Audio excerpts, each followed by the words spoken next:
प्रभु यीशु के सामर्थ्य नाम में आप सबको जय मसीह की, प्रेज़ द लॉर्ड। आज के सुंदर दिन के लिए प्रभु का धन्यवाद। आइए आज के मनन के लिए हम प्रभु के वचन को निकालें। मेरे साथ प्रभु के वचन को निकालिएगा। 2 कुरिन्थी अध्याय 11 वचन 14 और 15 यहाँ इस प्रकार से लिखा है, यह कुछ अचंभे की बात नहीं, क्योंकि शैतान आप भी ज्योतिर्मय स्वर्गदूत का रूप धारण करता है। इसलिए यदि उसके सेवक भी धर्म के सेवकों का सा रूप धरें तो कोई बड़ी बात नहीं, परंतु उनका अंत उनके कामों के अनुसार होगा। Praise the Lord, hallelujah. प्रभु के लोगों, आज हर कोई हेल्दी भोजन के लिए, अच्छा खाना खाने के विषय में बोलता है, क्योंकि जो हम खाएंगे, जो अच्छा चीज़ हम ग्रहण करेंगे, उसका प्रतिफल भी हमें मिलेगा। हमारा शरीर स्वस्थ रहेगा, हमारा शरीर मजबूत रहेगा और तमाम प्रकार की बीमारियों से हम बचे रहेंगे। हर डॉक्टर ये बताता है कि अच्छा खाइए, ताज़ा खाइए, फ्रेश चीज़ें खाइए। पर समस्या ये है कि चारों तरफ मिलावटी चीज़ें मिलती है। चारों तरफ फल खा रहे हैं तो उसमें भी केमिकल डला हुआ है, सब्जी ले रहे हैं उसमें भी केमिकल, चावल और अनाज ले रहे हैं उसमें भी समस्या है। खाएं तो खाएं क्या? और ऐसी दशा में फिर शुद्ध भोजन पाना बहुत मुश्किल है। क्या आप इस बात को समझ रहे हैं? अगर आप यीशु मसीह के और शैतान की चर्चा को देखिए, मत्ती के सुसमाचार 4 अध्याय में, शैतान प्रभु यीशु मसीह, जिसने स्वयं बाइबल को लिखवाया है, जो बाइबल का रचयिता है, जो वास्तव में संपूर्ण पृथ्वी का, संपूर्ण ब्रह्मांड का, पूरे विश्व का रचयिता है, उस परमेश्वर प्रभु यीशु मसीह को शैतान बाइबल का ही वचन दिखाता है और उसे गलत तरीके से प्रस्तुत करता है, गलत इंटरप्रिटेशन करता है, गलत व्याख्या करता है। शैतान इसी में माहिर है।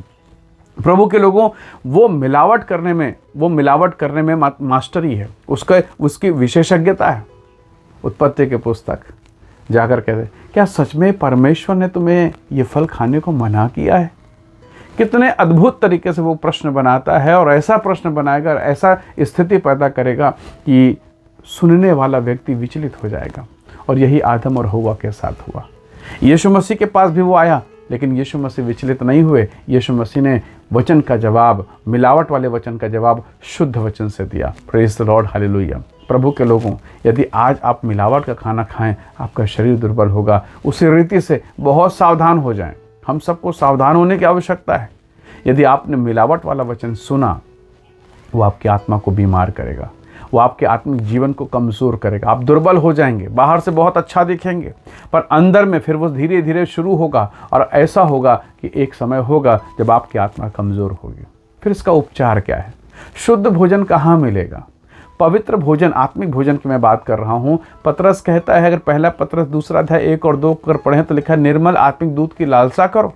प्रभु के लोगों, फिर सवाल उठता है, फिर उत्तम भोजन, शुद्ध भोजन, आत्मिक भोजन कहाँ मिलेगा? कहीं नहीं मिलने वाला। आपकी बाइबल में शुद्ध वचन लिखा है, अक्षरशः वही, उसी को पढ़िए, उसी पर मनन कीजिए और पवित्र आत्मा आपको गाइड करेगा। पवित्र आत्मा आपको अपने वचन से भरता चला जाएगा। उससे बेहतर कोई और स्रोत नहीं है। हालेलुया। बाकी और यहाँ से वहाँ से जहाँ से मिल जाए, कहीं ना कहीं उसमें मनुष्य की बुद्धि, उसमें विचार आ जाते हैं, परंतु परमेश्वर का पवित्र वचन आपके घर में है। पवित्र कलाम, पवित्र शास्त्र बाइबल पढ़िए। परमेश्वर के लोगों, पौलुस कहता है कुरिन्थियों की कलीसिया को, ये वो कलीसिया है जो आत्मा से भरी है, ये वो कलीसिया है जो वरदानों से भरी है, ये वो कलीसिया जब बड़े बड़े काम होते हैं। 1 कुरिन्थी, 2 कुरिन्थी, दोनों पत्रे को निकालिए। आत्मा के बड़े बड़े वरदानों के बारे में इस कलीसिया को पता है, पौलुस ने सिखा रहा है। पर इसी कलीसिया में कुछ ऐसे भी लोग हैं जो गलत शिक्षा को, गलत बातों को बता रहे हैं। और ये वो कौन लोग हैं? ये वो लोग हैं जो अपने पेट की सेवा करते हैं। ये वो लोग हैं जो लोगों को भरमाते हैं। यहाँ तक परमेश्वर के वचन में लिखा है, शैतान ज्योतिर्मय स्वर्गदूत का रूप धारण कर सकता है, करता है। उसी भांति अधर्म के सेवक भी धर्म के सेवकों का रूप धरते हैं। प्रभु के लोगों, आपकी तैयारी क्या है? अगर आपकी तैयारी, वो कहते हैं ना, बीमारी के समय में डॉक्टर बोलते हैं, अगर आपका इम्यूनिटी सिस्टम, अंदर में जो रोग प्रतिरोधक क्षमता अगर अच्छी है, तो बाहर में जितनी भी बीमारियां हैं वो आप पर हावी नहीं हो पाएंगे। क्यों? क्योंकि आपका इंटरनल लाइफ बेस्ट है। प्रभु के लोगों, यीशु मसीह 12 वर्ष के थे जब वो मंदिर में गए, यरूशलेम के मंदिर में, जब उसने शास्त्री, फरीसी, धर्मगुरुओं से बातें करना शुरू किया, वो निरुत्तर हो गए और उन्होंने पूछा, ये किसका पुत्र है? मरियम और यूसुफ दौड़ते भागते आए। 3 दिन तक खो गया था यीशु। वास्तव में खोया नहीं थे।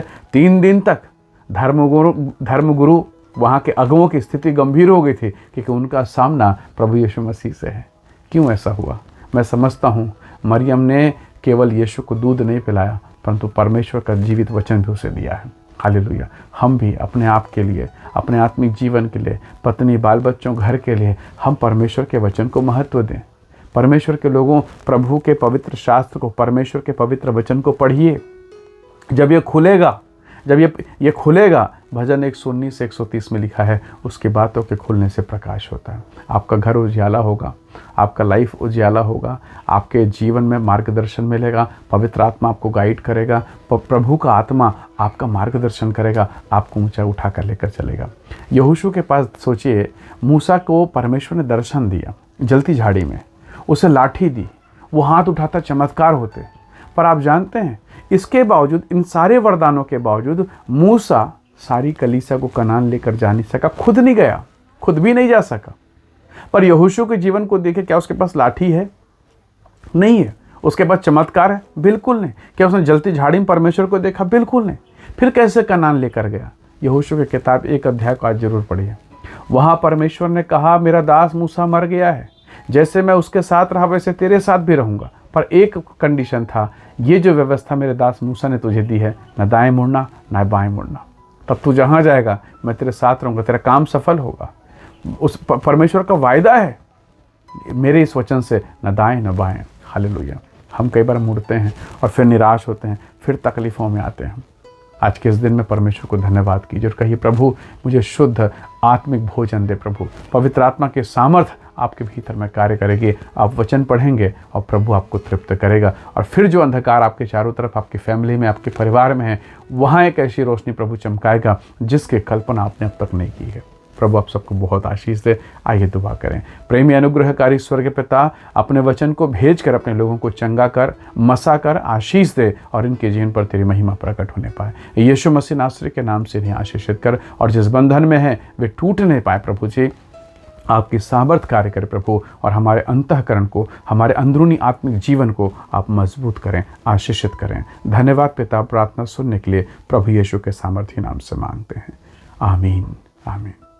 प्रभु आप सबको बहुत से आशीष दे। Praise the Lord. जय मसीह।